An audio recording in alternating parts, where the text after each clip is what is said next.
Acción. Bueno, Pablo, esta lectura habla de tu seriedad y también de tu osadía. Bastaría convivir algunos de estos descalabros y localizaciones que narro para potenciar que cuerpo y alma son una y la misma cosa, con lugar suficiente para hospedar amores transitivos e intransitivos, vinculares y parentales, constituyendo trascendencias en constituidas inmanencias, vientos para autoestima y cimientos para amor propio, arriba y abajo, espíritus y sabias, espíritu persona y ego profundo, personalidad y profundidad en ego, existencia e insistencia, presunción y subsistencia, autoestima de nuevo y amor propio, femenino y masculino, lo visible y lo oculto, aliento y seguimiento, psique y eros, mar y monte. De su unión nace una hija llamada placer. Sus abismos encimados engendran bios, vida. Su fotosíntesis genera verdura. Sus apareamientos, prodigalidad. Sus separaciones, desiertos y sol por donde desciende sabiduría. Bueno. Muy bien, muy bueno, muy bueno.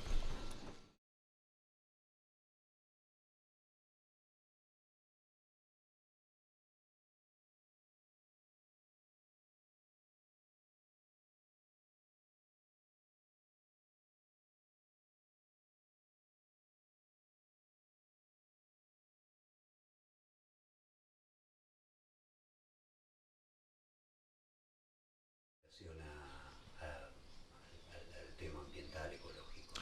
No, fue muy concreto. Yo empecé con esto el 6 de noviembre de 1996. Hace ya 16 años. Allí empecé con las denuncias administrativas. El 7 de noviembre en la municipalidad, el 14 de noviembre en el ministro de Obras Públicas, Humberto Toledo, un escribano. Ya antes, en el año 90, había hecho denuncias administrativas, pero con motivo de tosqueras, de cavas. Pero con respecto a las aguas, esto empezó el 6 de noviembre de 1996.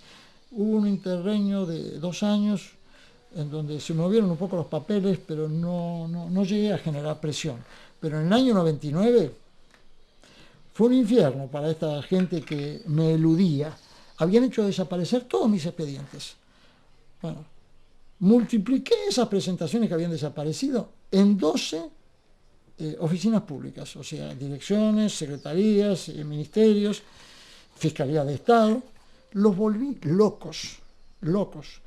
Bueno, ahí llegaron a reconocer por primera vez un error en el cálculo hidrológico del vecino barrio Los Sauces, una urbanización muy pequeñita que estaba hecho en el fondo de una cañada, un error en el cálculo hidrológico de 8 veces. ¿Vos te imaginás lo que es errarle en 8 veces?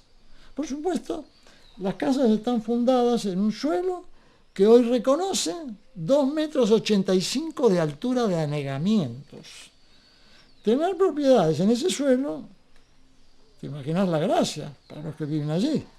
Primero porque saben que el primer día que tuvieron las casas anegadas salieron en la tapa del diario La Nación, y a pesar de que mandaron cartas documento al secretario de la redacción del diario para decir que eso era un escándalo, que no le autorizaban a... Bueno, la respuesta del secretario fue muy concreta y se tuvieron que bancar esas imágenes en la tapa del diario y en la contratapa del Cuerpo Central.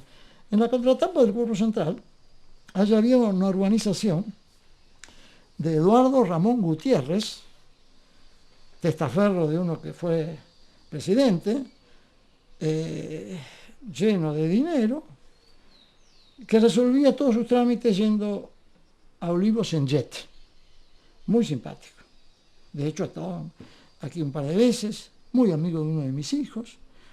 De hecho, una gran persona, está claro, ¿no? Por ser testaferro, no es una excelente persona y nunca comete dos veces el mismo error. O sea, yo he visto que en él hay progresos en sus comportamientos, pero no por eso le he dejado de marcar en todas las oportunidades que he tenido oportunidad de hacer esas marcaciones lo que advertía mal. Le había avisado a su arquitecto, amigo de más de 40 años, que ahí no se podía construir, no solo porque estaba en territorio que cabe a las franjas de conservación de los desagües naturales, que piden restricciones mínimas de 100 metros, y ellos estaban construyendo a 30, sino que ahí habían habido casi 3 metros de altura de agua el 31 de mayo de 1980. Bueno, al año de hacer esas advertencias, aparecía toda la sede social del barrio La Lomada del Pilar, donde vive Santilli, donde vive Nancy Paso, donde viven muchos amigos míos, todo cubierto por el agua.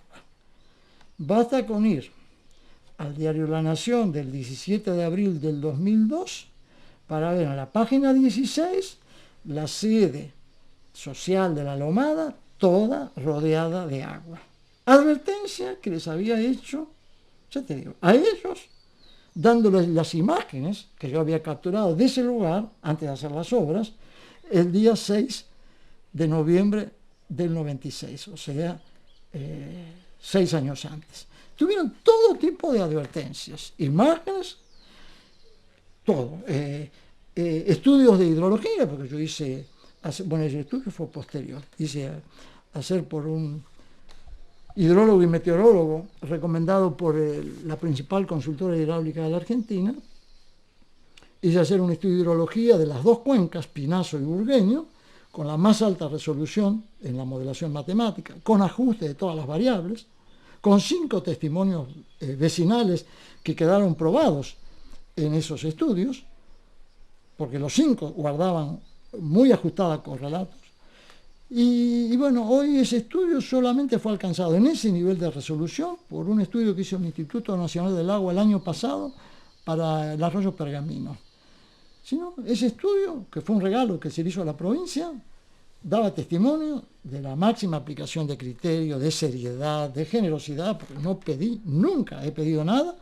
Sin embargo, no le prestaron la más mínima atención y así le fue. Bueno, vamos a hacer un cortecito.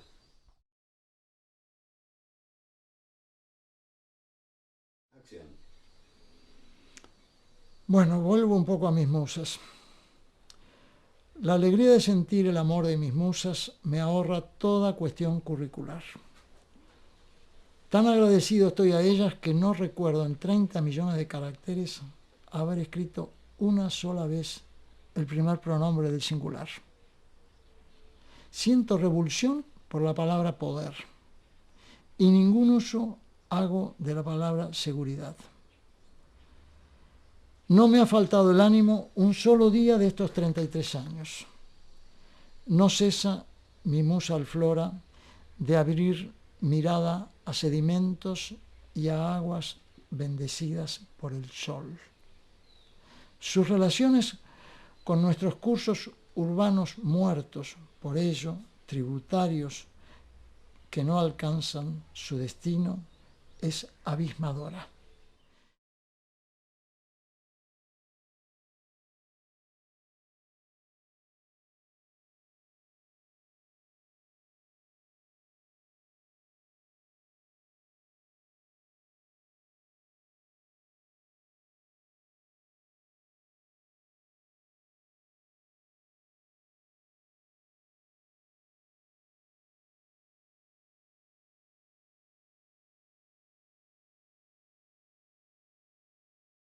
Acción. Señor juez, he trabajado 16 años en estos mismos lugares, con estos mismos problemas, con los mismos rostros, con los mismos funcionarios. Sigo repitiendo lo mismo en 30 millones de caracteres 10 millones en Suprema Corte, señor juez. ¿Usted cree que no habría una mínima oportunidad en contestar algo concreto, en bajar al fondo de las cuestiones? ¿Qué sentido tiene que el pobre asesor general de gobierno, corresponsable de la mayoría de esas leyes, decretos, resoluciones y disposiciones administrativas, qué sentido tiene que ese señor no empiece a mirar por el fondo de la cuestión y siga oculto en las faldas de las polleras, de los rituales y las doctrinas procesales? ¿Usted cree que tiene tanto valor esa doctrina y ese ritual para nunca querer mirar, señor juez, el fondo de una de esas cuestiones planteadas en 30 causas en Suprema Corte? ¿Cree usted que eso tiene algún sentido? ¿Qué interés directo, personal, tendría este burro para seguir mortificando su investidura, su tarea, su responsabilidad, siempre machacando en el mismo clavo, con el mismo discurso? ¿Qué sentido tiene seguir llenando de papeles, una montaña de papeles en Suprema Corte? ¿Qué esperan hacer con esa montaña? Señor juez, he visto fiscales que hace ya 13 años, como tales, como fiscales, en la UFI 9 de San Isidro, empezaron a recibir denuncias penales contra estos mismos personajes, 27 declaratorias penales, para luego terminar arrojándolas al tacho de la basura. Hecha la debida apelación a Cámara, después de 30 días, tengo la respuesta, que la sacan del tacho de basura y la envían al archivo. Pero lo más gracioso es que antes de responder a esa apelación a Cámara, el principal imputado, Eduardo Ramón Gutiérrez, del que ya creo haber hablado, lo invita a uno de mis hijos al Sheraton a cenar. Y sentados en la mesa, ¿quién aparece? El propio fiscal de Cámara. Mire qué sorpresa, señor juez. ¿Y sabe cómo lo presenta nuestro querido Eduardo a mi hijo, al fiscal Julio Alberto Novo? Este es el hijo de aquel que vos tenés los expedientes en tu escritorio. Bueno, si así vamos a atender los problemas que vengo insistiendo en 16 años de trabajo, con más de 30 millones de caracteres en la web, y 10 millones, repito, solo 10 millones en la Suprema Corte. ¿Qué esperan hacer? Me tocará estar bajo la tumba, muerto, pero me voy a seguir ocupando de esos problemas, de ustedes, aunque ahora hayan devenido jueces. ¿Qué sentido tiene que no le diga, querido señor juez, que la medida cautelar que usted dictó contra San Sebastián, en donde hizo uso, y no digo abuso, porque la verdad que lo ha hecho con tanto placer, la erudición que usted tenía en estas materias, que no puedo concebir que después de un año en donde usted aparece en la propia obra para tomar las fotografías, lleva al municipio la orden de fiscalizar la clausura de esa obra, y después, a los 6 meses, un veterinario que no sabía de nada de estos temas, en reemplazo de un secretario de Ambiente, le firma una declaratoria de impacto ambiental más trucha imposible, y usted con esa medida administrativa levanta la clausura de lo que durante 6 meses había sido una prevención llena de elocuencias que hubieran sorprendido y que me siguen sorprendiendo. Acción. Señor juez, lograría hablar 30 días seguidos sin parar, dándole con pelos y señales, noticias, de todos los que han intervenido, de todos los que tienen una responsabilidad, de todos los que nunca actuaron debiendo actuar. Dígame, ¿a usted se le ocurre que este flaco tiene algún interés, le vuelvo a repetir, en todo lo que está haciendo, que no sea comunitario? ¿Usted cree que alguna vez he pedido algo? Siquiera que me respondan una línea. Nunca he pedido nada, ni siquiera eso. Sigo trabajando solo, como si fuera un autista.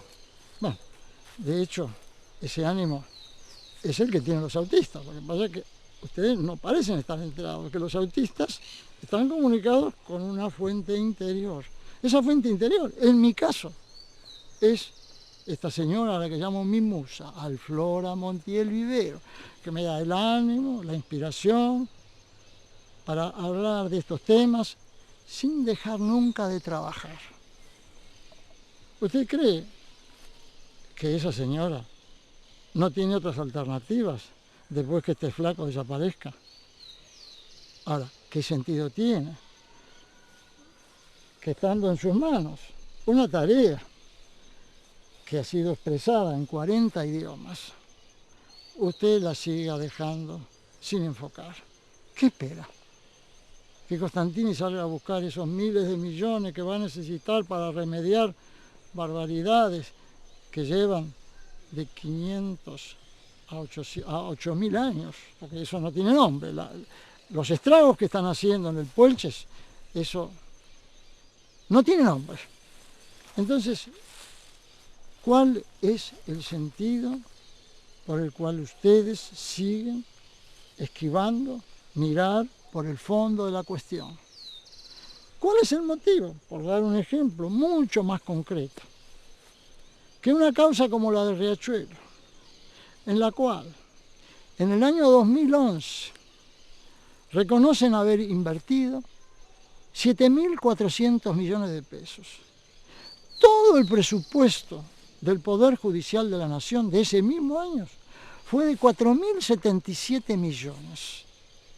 Y ese balance de ese año cierra con una confesión extraordinaria, y no de un juez, sino del propio instituto que representa a la Nación, a la provincia y a la ciudad de Buenos Aires, confesando que no sabía cómo identificar el pasivo del Plan Integral de Saneamiento Ambiental de la cuenca Matanzas-Riachuelo. He leído cuando joven las confesiones de San Agustín.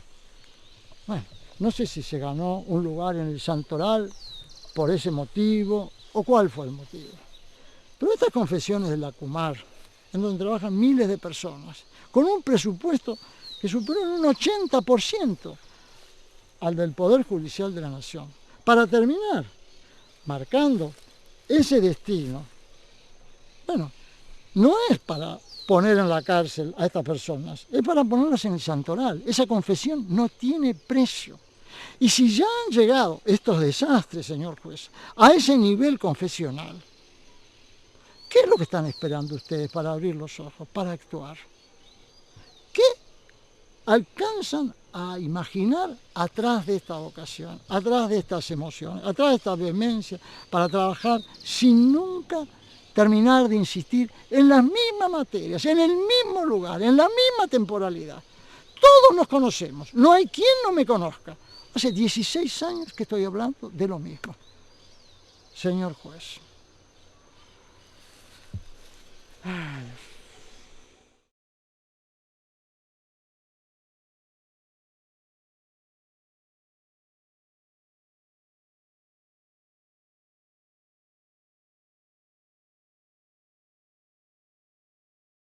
Estas demandas, Pablo, reconocen previas tareas en administración de denuncias que fueron llevadas adelante a lo largo de 7 años.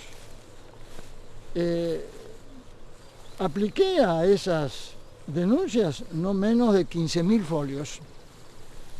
Estaban dirigidos al fiscal de Estado, al secretario de gobierno, al gobernador, en aquel entonces Duhalde,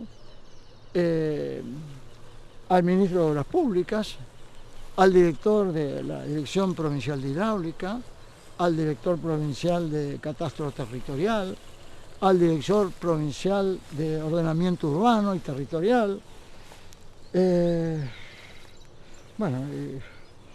Seguramente se me escapa alguna otra oficina pública, pero los expedientes acumulados en esas oficinas no te los podés imaginar. Y de hecho, el reconocimiento de expedientes desaparecidos, bueno, me cansé de hacer reclamos de desaparición de expedientes. Y siempre insistía, cuando renovaba mis presentaciones, esas denuncias, en aplicar el número del mismo expediente anterior para que se dieran cuenta de los años que llevaba aplicando esas mismas denuncias en esos mismos expedientes, aunque ellos desaparecieran. Yo hacía reclamos, insistía en todos lados, ¿eh? De hecho, las primeras denuncias penales están hechas en la UFI 9 en febrero del año 2000, o sea, hace 13 años.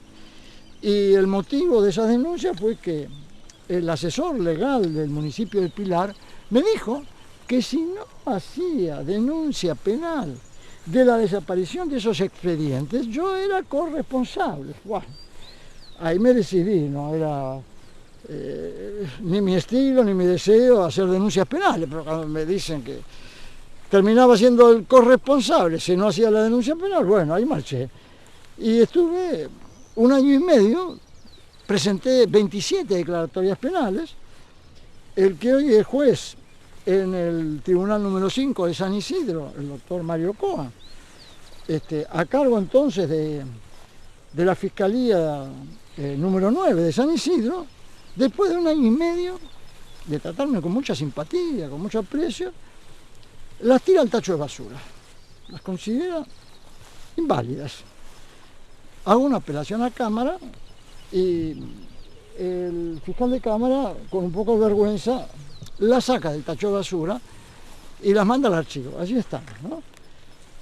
Insisto, entonces, en el Juzgado Federal de Campana, con aquel famoso juez Fallonato Márquez, que después de 2 años vuelve a mandar esos expedientes a los tribunales de San Isidro. Bueno, lo que sigue no te lo quiero contar porque da vergüenza. Pero me gustaría, si me podés enumerar, sigamos caminando así despacito, si me podés enumerar. El gusto que le tomé a esta tarea tiene un soporte de mucha afectividad, que es el aprecio que alcancé a sentir de aquel grupo de arquitectos que se ocupó de la redacción de la ley 8912 de uso del suelo en la provincia de Buenos Aires. He visto allí a un equipo de 20 personas que trabajaron un cuarto de siglo en la formación de profesionales que iban a sembrar conciencia en las áreas de planeamiento municipal, y te diría que es a ellos a los que le debo el cariño con que he trabajado estas materias. Desde el padre de esa ley, Alberto Mendonza Paz, Edgardo Scotti, el redactor, Susana Garay, María Marta Vincet, directoras provinciales de urbanismo. A toda esa gente le debo este cariño y siento que no estoy solo, que tengo la compañía de funcionarios de una calidad superlativa. Ya están todos jubilados, pero la semilla que ellos sembraron está viva. Ojalá en todas las reparticiones públicas hubiera personas que generan su trabajo con la suficiente libertad para dejar esas huellas de responsabilidad. Hasta ahora no he tenido la suerte en la justicia, salvo, te diría, una jueza federal que parece haber tomado conciencia y en los últimos meses ha sacado a luz algunas disposiciones que espero que sean el comienzo de esta historia. Pero después todavía la justicia está esperando, no sé, que pase algo. Se ve que no se animan porque al fin y al cabo los usos y costumbres en la Argentina son todas así de gran relax, y como los intereses son enormes y esos intereses tienen en todas las áreas de la política un amigo, bueno, pero ya te digo, en aquellas denuncias penales todo terminó en un tacho de basura, aunque luego intentó hacer su camino de regreso. Está esperando, eso el día que salte se come crudos a unos cuantos. Porque los detalles de esas denuncias son interminables. Soportes de criterio de hidrología, cotas de anegamiento, datos pluviométricos tomados de registro del Servicio Meteorológico Nacional, registros de datos históricos tomados del Archivo Histórico de Geodesia, del Archivo General de la Nación. Hay una información que no se termina. De hecho, calculo haber aplicado a estos temas, a estas historias, no menos de 30 millones de caracteres. Así que calcular las miles de páginas que hay hablando siempre de lo mismo, machacando siempre en el mismo clavo. No es que me he dispersado. Por cierto que uno puede tener, cuando tiene tanta imaginación, tendencia a la dispersión. Pero en este caso, como eran textos, no eran denuncias verbales, eran escritas. Y siempre uno en el escrito se aplica a ser un poco más pulido en su expresión y a recordar lo que olvida. Y bueno, nadie entonces puede decir de que me olvidé de nadie. Si tuviera que dar nombres en el área pública, te diría que el más responsable de todos ellos, Edualde, que no digo que sea una mala persona, pero tenía tantos amigos, con tan poco criterio de lo que es una república, que si uno se pone a hacer balances, te diría que ese vasco tendría que tener un poco de vergüenza de tantos amigos, a tantos favores que regaló. Bueno, Rucauf tuvo un periodo muy cortito y tampoco hizo gran cosa. Solano, a Felipe Solá le reconozco una capacidad de administración sana, un hombre sano, de muy buen carácter, y siento que todo en el gobierno de Solá progresó. No todo lo que uno espera, pero el progreso fue pronunciado.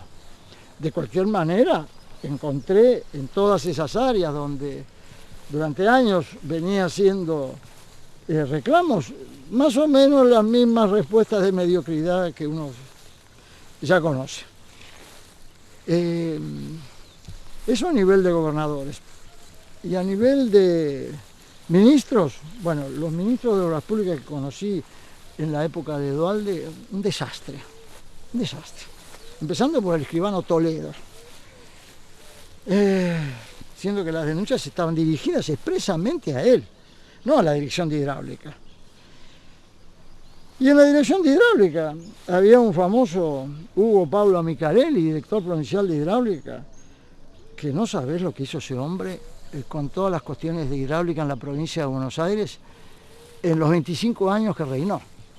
Después Duhalde se lo llevó a la Subsecretaría de Asuntos Hídricos de la Nación. Pero ese hombre es de terror lo que hizo. La falta de criterio de ese hombre.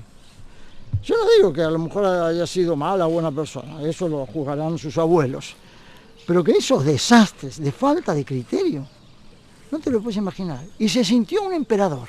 Entonces, impulsó dos grandes proyectos. El plan maestro de la provincia de Buenos Aires, que tampoco te imaginas lo que es ese plan.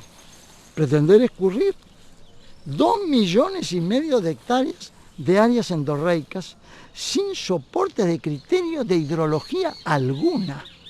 De hecho, hay un artículo en el Código de Aguas, que es el otro proyecto faraónico de Amicarelli.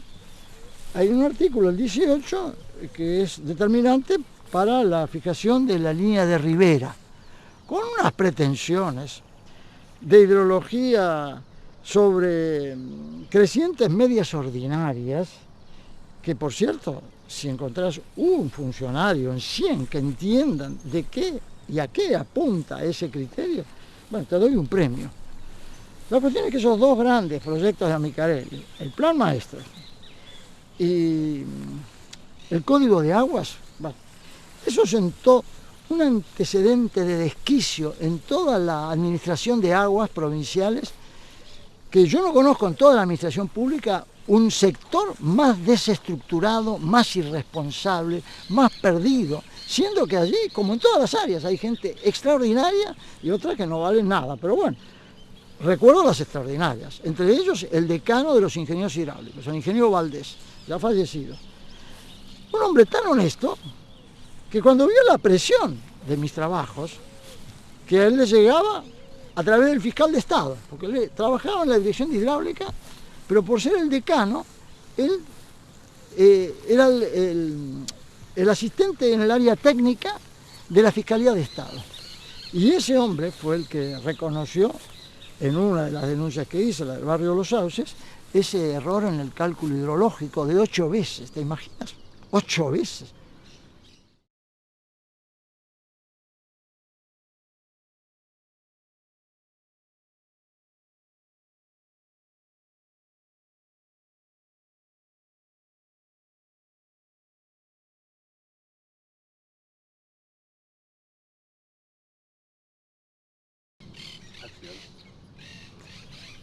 Bueno, quizás para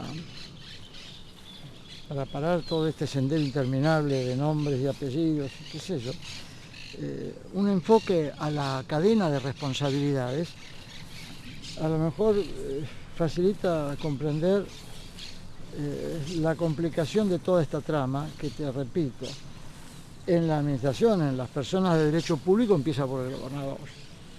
Si el gobernador quiere esto, lo ordena en 10 minutos, aunque abajo sean todos un desastre. Pero de hecho nunca quiso ordenarlo.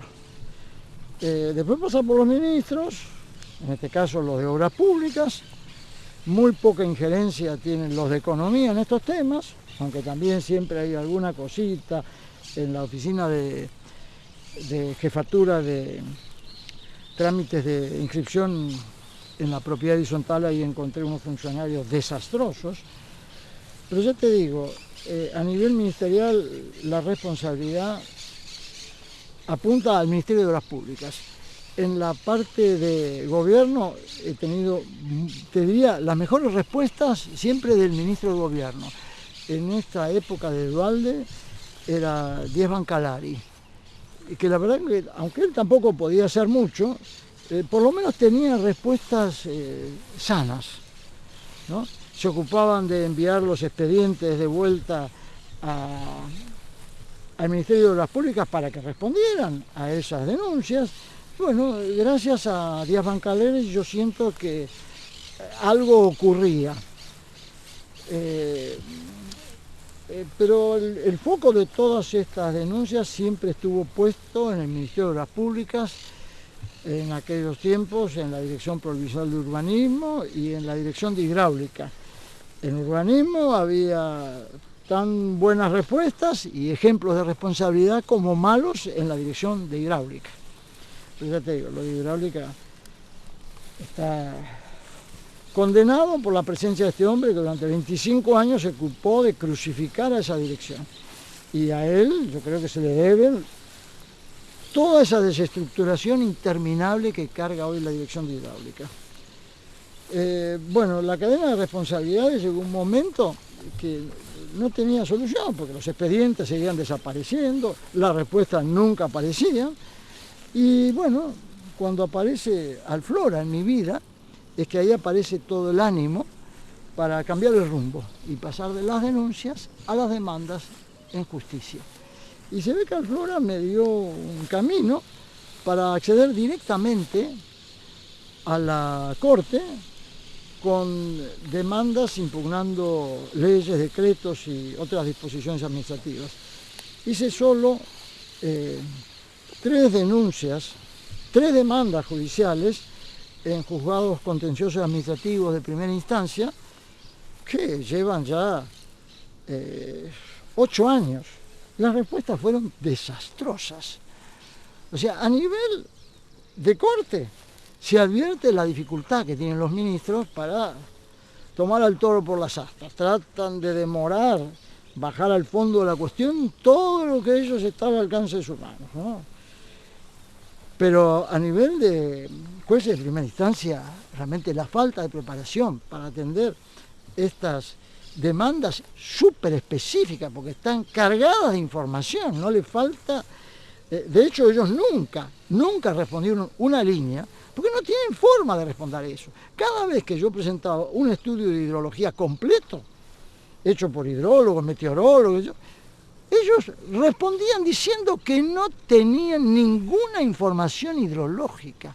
O sea, la respuesta era desnudarse. Es decir, nosotros no tenemos la forma de ni decir que sí ni decir que no. Nosotros de eso no sabemos nada. O sea, han concentrado en la provincia todo lo que son criterios de hidrología.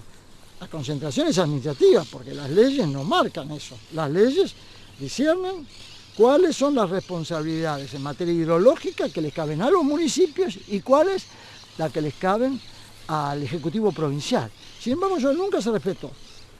Por cierto, los intendentes felices de que todo el paquete estuviera concentrado en la dirección de hidráulica. Bueno, me he ocupado en estos años de machacar, ya te digo, machacar siempre el mismo clavo, de hacerle conocer a los intendentes cuáles son sus responsabilidades en materia de hidrología, que son fundar cotas de anegamiento y cotas de arranque de obra permanente, para que las casas no estén fundadas en lugares que después conocen 3 metros de altura de aguas. Bueno, ¿nombres propios? ¿Cómo? ¿Nombres propios, vecinos? Sí, cómo no.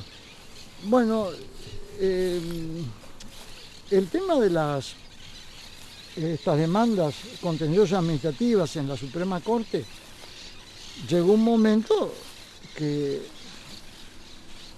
más allá de apuntar a leyes, decretos, disposiciones y resoluciones administrativas, había que enriquecer la entidad, mostrar las circunstancias, la dimensión existencial que tenían esas faltas de respeto a esas leyes o esos defectos en la redacción de esas leyes, porque de hecho muchas de esas impugnaciones hablaban de falta de calidad para reflejar las exigencias que planteaban esas normas. Y así es que ahí empezaron a aparecer, porque se ganaron el primer lugar, siempre, ¿no? Mentirosos de acá a la China, los miembros de la familia Lanusse y O'Reilly, con su firma Eidico, que han hecho los desastres más increíbles que nadie se puede imaginar en la planicie intermareal y ahora en el brazo interdeltario en la zona de Celaya. Bueno, esa familia, no sé, les encanta hablar de santos, porque de hecho todos los barrios de ellos tienen el nombre de un santo, así que se ve que están llamados también, ¿no?, a figurar en el santoral.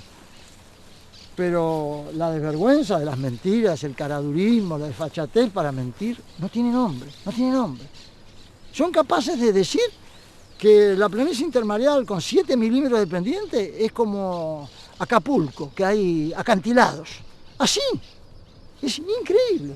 Bueno, no sé, se ve que tienen esa confianza de saber que mentir en la Argentina y en política es el mandato.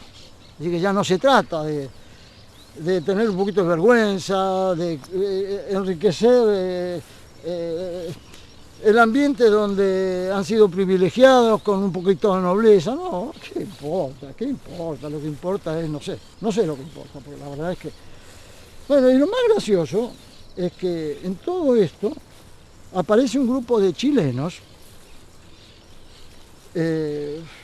grandes billeteras, grandes apellidos en algunos casos, y uno de ellos en particular, José Ignacio Hurtado Vicuña, me dedica en una oportunidad un comentario en el diario La Nación, sugiriéndome, después de haber advertido que era una persona seria, con un poquito de cultura, que viajara un poco más, que viera, por ejemplo, cómo había sido construida Boston en el medio de humedales.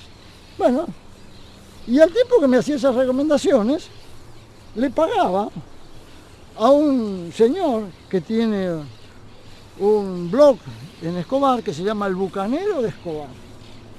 Si vos vieras las cosas que han dicho de mí en ese Bucanero Escobar, desde el hecho de ponerme, por ejemplo, adentro un profiláctico.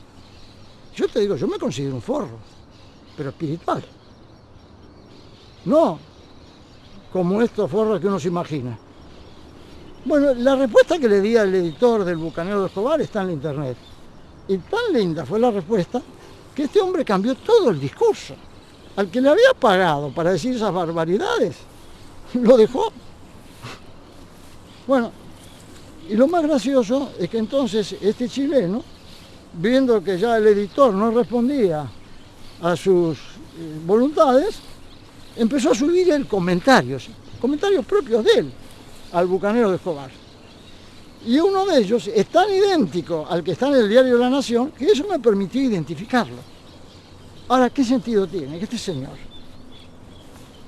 que compra en 1997 una parcela de 1.300 hectáreas en la zona de Celaya, que había pertenecido a la familia Gurbendi? Era una gran estancia que se llamaba Sol del Pilar, de las cuales 200 hectáreas estaban en la barranca y las otras estaban en la parte de la planicie intermareal. Bueno, a ese hombre lo vengo siguiendo desde 1998, o sea, ya hay denuncias administrativas contra esa propuesta de este hombre, que al principio las encaró por su cuenta y siempre fracasaba, porque se ve que no tenía experiencia para tratar con los mundos de la administración pública argentina, porque en Chile las cosas son bastante más ordenadas, y él se ve que no sacaba provecho de muchas herramientas que hay para tratar con funcionarios. Entonces él, cuando vio que después de... tuvo 6, 7 años luchando para que su proyecto caminara, bueno, tampoco le favoreció la famosa crisis del 2001, y se ve que alguien lo convenció de que hiciera un cambio con gente más experimentada para llevar adelante estos proyectos, que tenían más relaciones políticas y que conocían cómo se llevan adelante estas causas tan nobles.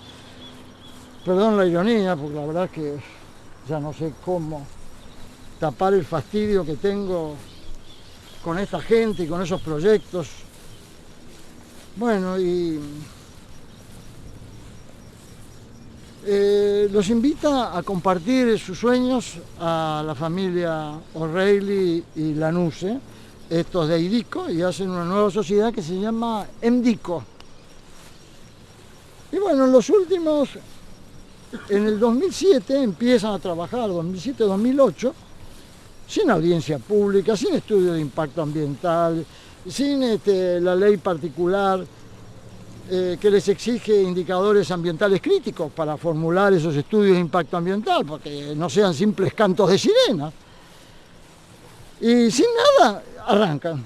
Bueno, a los 2 o 3 meses ya tenían una cautelar dictada por aquel mismo fiscal que me había tirado las denuncias al tacho de basura, ahora era juez. Bueno, ese juez se ocupó de tomar las fotografías de los desquicios que estaban haciendo ahí en Celaya. Él mismo llevó la orden de clausura al municipio, él mismo exigió un control de la clausura para que nadie la violara, y bueno, parecía que todo marchaba viento en popa, que por fin teníamos un fiscal de la República, en este caso de la provincia, un tribunal provincial, que se iba a ocupar de empezar a poner un poquito las cosas en su lugar. Bueno, no fue así, porque se ve que esta gente de EMDICO, amigos por supuesto de Scioli toda la vida, porque de hecho, no me acuerdo si es Patricia o Dolores O'Reilly, es la secretaria privada de él en el área de imagen y comunicación, qué sé yo. Cuando Massa asume como ministro, como jefe de gabinete, lo lleva a Jorge O'Reilly de asesor. Un muchacho tan engreído que incluso La Nación le dedica un artículo un sábado en donde aparece O'Reilly diciendo que él estaba resolviendo los problemas que el cardenal Bergoglio tenía con el gobierno. Imagínate, un pibe de 31 años, era el factotum de las medicinas para el cardenal. Imagínate el engrupimiento de ese pibe, lo que se sentiría cuando Massa lo nombra asesor de jefatura de gabinete. Bueno, claro, con esa gente, ¿qué era lo que no podía hacer Endico? Pero vos sabés que llegó a participar hasta un obispo para que les levantaran la clausura. Bueno, por supuesto que el obispo ese un día se murió de vergüenza de dónde se había metido, porque algo de información le llegó. ¿Cuáles son las relaciones que hay, por ejemplo, entre San Sebastián y Puertos del Lago, digamos? Bueno, las relaciones son físicas porque comparten los mismos crímenes. Pero perdóname, después de mi pregunta decime, entre San Sebastián para que esté... Ah, sí, entiendo. Sí. Bueno, para tratar de cerrar un poco este tema, el ejemplo más patético de esta falta de conciencia es, te vuelvo a repetir, San Sebastián en Celaya, por las complicaciones que le acerca el parque industrial, asegurando que la polución y el envenenamiento de los mantos filtrantes y de las aguas allí es descomunal. Pero si tuviéramos que mirar el tema de las responsabilidades, no hay más alternativa que entender que los poderes están en manos de los que más tienen y compran voluntades donde sea que haya que comprarlas, a nivel judicial, a nivel de gobierno, a nivel de legislatura, ni te cuento. Y entonces toda esta historia realmente necesita de personas como vos, que justamente tratan con estos medios de comunicación masiva de explorar formas con mucho foco de estos problemas ambientales que no tienen tanto que ver con temas de flora y fauna, sino con cuestiones, ya te digo, criminales sin ninguna vuelta. Y al foco este de estos crímenes concurren grandes diseñadores, eso es lo curioso, porque si hay padres intelectuales aquí, ni siquiera son los empresarios. Los padres intelectuales son grandes arquitectos, grandes consultores ambientales, que hacen dibujitos con sus estudios de impacto ambiental, y bueno, prácticamente le aseguran al empresario que él tiene todos los soportes intelectuales para llevar adelante sus sueños, sin pisar nunca territorios, ya no digo criminales, territorios de altos compromisos con los ecosistemas. Bueno, entre esos grandes intelectuales tenemos a Fernando Rovirosa, un arquitecto de una ilustre familia, a Marcos Pasinato, magíster en ética ambiental, en un instituto llamado FLACAM, presidido por un famoso arquitecto, Rubén Pesci, que fue el que piloteó en la legislatura la aprobación de Nordelta ya en la década del 90, que tiene un discurso magistral, pero que después hace exactamente lo contrario en la realidad. Apoya a estos señores, Bécquer Varela, el que termina de conformar el estudio de estos tres señores, Rovirosa, Pasinato, Bécquer Varela. Pero fíjate, Pasinato es magíster en ética ambiental. Entonces, con ese rótulo, ¿quién va a poner en duda sus capacidades? Pues hay un jefe de consultores ambientales ingleses. No te imaginas lo que es ese señor. Entonces, antes de apuntar a los empresarios, yo tengo que apuntar a estos señores. Porque sin ese soporte intelectual sería imposible que estos empresarios se animaran a ser tan caraduras. Imposible. Ellos tienen ese soporte. Esos autores intelectuales son tanto o más responsables que los propios empresarios. Los empresarios tienen sus recursos para hacer lobby, todo lo que vos quieras. Pero sin el sostén de estos otros, que son los que hacen todos esos dibujitos y que no tienen ninguna otra receta más que hacer esas cavas criminales, sería imposible esto. Así que ya te digo, la cadena de enlaces empieza con los que más preparación intelectual tienen. Y que no le falta nada porque tienen conciencia de sobra para hacer cosas mucho más sanas. Y no se trata de tapar crímenes con paisajes, no alcanza. Así que ya te digo, si nos vamos a los enlaces, son los más inteligentes, los más responsables. No, después viene el dinero para darle fluencia a todas estas cuestiones, pero la materia prima que aportan estos grandes arquitectos. Ahora, vos sabés que en la Facultad de Arquitectura nunca jamás se estudió la materia flujos, nunca. Ahora, ¿cómo puede ser que comprometan poblaciones inmensas? Están afectando un área de 45.000 hectáreas sin tener la más mínima conciencia de las dinámicas horizontales de las aguas en esa planicie. No hay nadie. Me gustaría encontrarme con uno, con el cual conversar 5 minutos. Y no es que soy un viejo loco que me he ocupado 10 minutos de estos asuntos. Llevo 16 años metido en esto. Y nunca he dejado de trabajar un solo día. Trabajo sábados y domingos. Y lo hago porque siento que es mi descanso. Que si no lo hago, bueno, la vida se va a ocupar de llevarme a otro lado.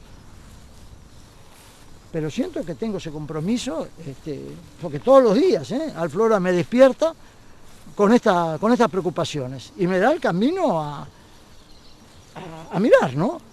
Para conceptualizar, para demandar y para seguir enfocando cada día con mayor rigor estos temas. Pero nadie está en condiciones de decir que estoy haciendo versos con estos temas. Primero porque estoy apuntando a seres concretos, a leyes concretas, nunca generalizo, trato de ser lo más específico posible, trato de estudiar, porque tampoco demandar es una cosa sencilla, tenés que tener algún criterio para hacerlo, y bueno, leo 40 veces las cosas, mis cartas documentos, si habrás leído algunos sabrás lo que son, ¿no? Tengo cartas documentos que tienen el doble de los caracteres que tienen muchas leyes. ¿Vos te imaginás una carta documento con el doble de entidad en términos de palabras, de expresión, de lo que tiene una ley? Y esto que decía Mario,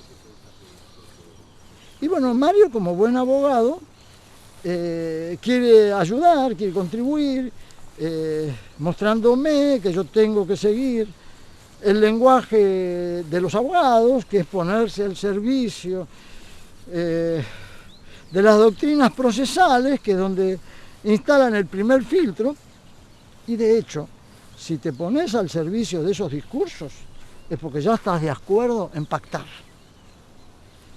Y yo prefiero no pactar, seguir usando mi lenguaje. Por cierto, si tengo que presentar textos de legitimación para demandar, lo hago, y tengo más de 2 millones de caracteres en legitimaciones, siendo que incluso no tengo nada que legitimar, porque la última reforma de la Constitución dice que estos bienes difusos son propiedad de todos, y por ese motivo no tenemos que legitimar nada. Distinto en otros temas, pero en los ambientales nadie tiene que legitimar nada, todos tenemos derecho a actuar, y más, tanto la Constitución nacional como la provincial nos exige actuar. Somos corresponsables de aquello que no denunciamos. Si tenemos conciencia, tenemos que denunciar. Bueno, a mí me ha tocado trabajar con tanta pasión en estos temas que hoy no tengo más remedio que seguir adelante. No puedo ponerme contemplativo como hace Mario para ver, acomodar el discurso para que el asesor general de gobierno se le ocurra un día, bueno, vamos a ver si nos ponemos de acuerdo qué es lo que tenemos que mirar de una demanda, porque esto, claro, si tenemos que mirar todo esto, no queda títere con cabeza. Entonces, a ver si baja un poco los decibeles y acordamos qué vamos a mirar. Bueno, no me interesa, porque de hecho yo no tengo nada que ganar, nada que perder, nunca pedí nada. Entonces, ¿qué sentido tiene ocultar, bajar los decibeles, ponerme abajo de la falda de la doctrina procesal? La señora doctrina procesal se tendrá que levantar la falda, descubrir qué es lo que tiene abajo y por qué está con esas faldas tan largas, ¿no es cierto? Y algún día algún ministro o algún juez se le ocurrirá mirar el fondo de las cuestiones. Hay 10 millones de caracteres en Suprema Corte. Y te vuelvo a repetir, el año 2011, el ACUMAR, aquella entidad tripartita, Nación, Ciudad de Buenos Aires y provincia, se devoró un presupuesto de 7.400 millones de pesos. Un 80% más que el presupuesto del Poder Judicial de la Nación, para terminar confesando que no sabían cómo identificar el muerto que tenían enfrente de sus narices, muerto de 226 años. ¿Pero es lo que gastar esas fortunas? Para terminar confesando al final de ese año que no sabían cómo identificar al muerto, el pasivo ambiental de ese famoso plan.